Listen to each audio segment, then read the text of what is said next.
प्रश्न संख्या 7 मोहम्मद फहीम इरफान। मेरा प्रश्न वैकल्पिक ऊर्जा के क्षेत्र में सरकार द्वारा किए जा रहे प्रयासों की जानकारी के संबंध में था। मेरे प्रश्न के उत्तर से पता चलता है कि वैकल्पिक ऊर्जा के क्षेत्र में अभी तक सरकारी क्षेत्र का उत्पादन निजी क्षेत्र से बहुत कम है। इसलिए सरकारी क्षेत्र में वैकल्पिक ऊर्जा उत्पादन बढ़ाए जाने की बहुत आवश्यकता है। मेरे उत्तर के द्वितीय भाग में सरकारी क्षेत्र में संभावित उत्पादन निजी क्षेत्र से अधिक रहने की संभावना जताई गई है। इसी परिप्रेक्ष्य में मैं माननीय अध्यक्ष जी आपके माध्यम से माननीय मंत्री जी से पहला पूरक ये पूछना चाहता हूँ कि मेरे उत्तर के द्वितीय भाग में 2022 से शुरू बताई गई परियोजनाएं कब तक ऊर्जा उत्पादन करने लगेंगी। इसके अलावा माननीय अध्यक्ष जी आपके इजाज़त से मैं माननीय मंत्री जी से पूछना चाहता हूं कि इसी क्षेत्र से जुड़े छोटे छोटे प्रश्न, क्या ग्रामीण क्षेत्र में गरीब ई वाहन चालकों के लिए सरकार वैकल्पिक ऊर्जा संचालित चार्जिंग स्टेशन बनाएगी? क्योंकि जो दिक्कतें हैं बहुत हैं। रिक्शे तो उनके पास हैं लेकिन चार्जिंग की माननीय मंत्री जी बहुत दिक्कत है उनको, तो उनके लिए कोई स्टेशन आप बनाएंगे? क्या सरकार चरणबद्ध तरीके से समस्त सरकारी कार्यालयों उनकी आवश्यकता अनुरूप क्षमता वाले सोलर प्लांट से आच्छादित करेगी? माननीय अध्यक्ष जी, क्या सरकार वैकल्पिक ऊर्जा के मुख्य स्रोत सूर्य के अलावा जल, पवन, भूताप, जैव ईंधन आदि से भी बड़े पैमाने पर विद्युत ऊर्जा का उत्पादन करेगी? माननीय मंत्री जी, आप काबिल एहतराम हैं। ये मेरी बात आप तक मैं माननीय अध्यक्ष जी के माध्यम से पहुंचा रहा हूं और आपसे पूछना चाहता हूं, क्या सरकार प्रदेश में प्रतिवर्ष कुछ न कुछ बस्तियों को सौर ऊर्जा ग्राम घोषित कर उन्हें सौर ऊर्जा से आच्छादित करेगी? और ये बड़ा महत्वपूर्ण सवाल माननीय अध्यक्ष जी, मैं आपके माध्यम से आखिरी अनुपूरक पूछना चाहता हूं माननीय मंत्री जी से, क्या सरकार सौर ऊर्जा चलित ट्रैक्टर, कार या रिक्शा आदि के उत्पादन को प्रोत्साहन देने की योजना बनाएगी? माननीय मंत्री जी।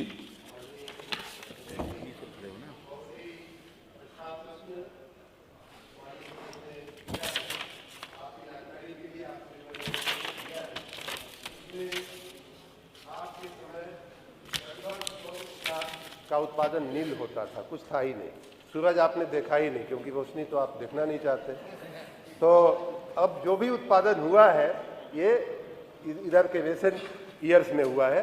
मैं आपको आश्वस्त करना चाहता हूं माननीय अध्यक्ष जी सदन को कि बहुत जल्द हम सौर ऊर्जा के क्षेत्र में देश में उत्तर प्रदेश एक अग्रणी राज्य बनकर के खड़ा हो जाएगा। उसकी शुरुआत हो चुकी है। अब आपने जो कहा कि क्या, मैं आपके प्रश्नों में से इस प्रश्न से ही शुरुआत करता हूं कि क्या सौर ऊर्जा ग्राम बनाए जाएंगे। बहुत ही अच्छा प्रश्न है माननीय अध्यक्ष जी, और उसकी भी शुरुआत हो चुकी है। आपकी जानकारी के लिए अयोध्या को हमने सोलर सिटी बना दिया है, आपकी जानकारी के लिए। वहाँ शुरुआत भगवान राम के चरणों में से किया है, तो स्वाभाविक बात है सफलता और बेहतर मिलेगी। वहाँ मैं आपकी जानकारी के लिए बता दूं कि सर्किट हाउस, कभी आप अयोध्या जाइएगा, आपको अगर इंटरेस्ट है इस बात में तो सर्किट हाउस अयोध्या के ऊपर जो सरकारी भवन है, माननीय सदस्य जी ने बहुत अच्छा प्रश्न किया है, उनके ऊपर सौर ऊर्जा संयंत्र लगने चाहिए और उसके लगने की शुरुआत हो गई है। अयोध्या के सर्किट हाउस में आप जाकर के देख सकते हैं। और उतना ही नहीं, 14 मेगावाट सौर ऊर्जा का उत्पादन अयोध्या में होने लगा है। 40 मेगावाट का प्लांट लग चुका है, बाकी 40 तक पहुंचने में अभी थोड़ा सा समय। अयोध्या में और जो सोलर सिटी में हमने काम किए हैं उसमें लगभग 2500 से ज़्यादा स्ट्रीट लाइटें सौर ऊर्जा से संचालित होने लगी हैं। आपने ट्रैक्टर की बात किया, अयोध्या में सोलर बोट माननीय मुख्यमंत्री जी ने ऑलरेडी उसका संचालन का शुभारंभ करा दिया है। वाटर एटीएम अयोध्या में जो है कई जगह वाटर एटीएम जो है वो सौर ऊर्जा से आज की तारीख में चलायमान है। आप अयोध्या जाएंगे, शाम के वक्त भी जाएंगे, शाम के वक्त विशेष करके जाएंगे तो लगभग 40 चौराहे ऐसे हैं अयोध्या के जहां सोलर ट्री लगाए गए हैं और उनका प्रकाश जो है सौर ऊर्जा से संचालित हो रहा है। इस प्रकार अयोध्या को हमने सोलर ग्राम, सोलर सिटी बना दिया है। अगला हमारा काम जो है, आपने पूछा कि क्या रूफटॉप पे ध्यान दिया जाएगा, यस दिया जाएगा। उसकी भी शुरुआत हो चुकी है। वाराणसी से, राम का हो गया तो महादेव का भी होना चाहिए। वाराणसी में 25,000 रूफटॉप लगाने का माननीय प्रधानमंत्री जी ने हम लोगों को निर्देश दिया। जिस दिन अयोध्या से वो गए वापस दिल्ली से, तुरंत हमको निर्देश मिला कि भगवान राम के वो थे, इष्ट थे, उनके याद में सोलर का काम करना है। बनारस में 25,000 रूफटॉप लगना चाहिए, वहां भी लगने की शुरुआत हो गई है। और जो स्मार्ट सिटी की बात हो रही थी, देखिए अयोध्या पौराणिक नगर ही नहीं, दुनिया का एक सबसे आधुनिक नगर भी बनकर के उभर रहा है, आपकी जानकारी के लिए।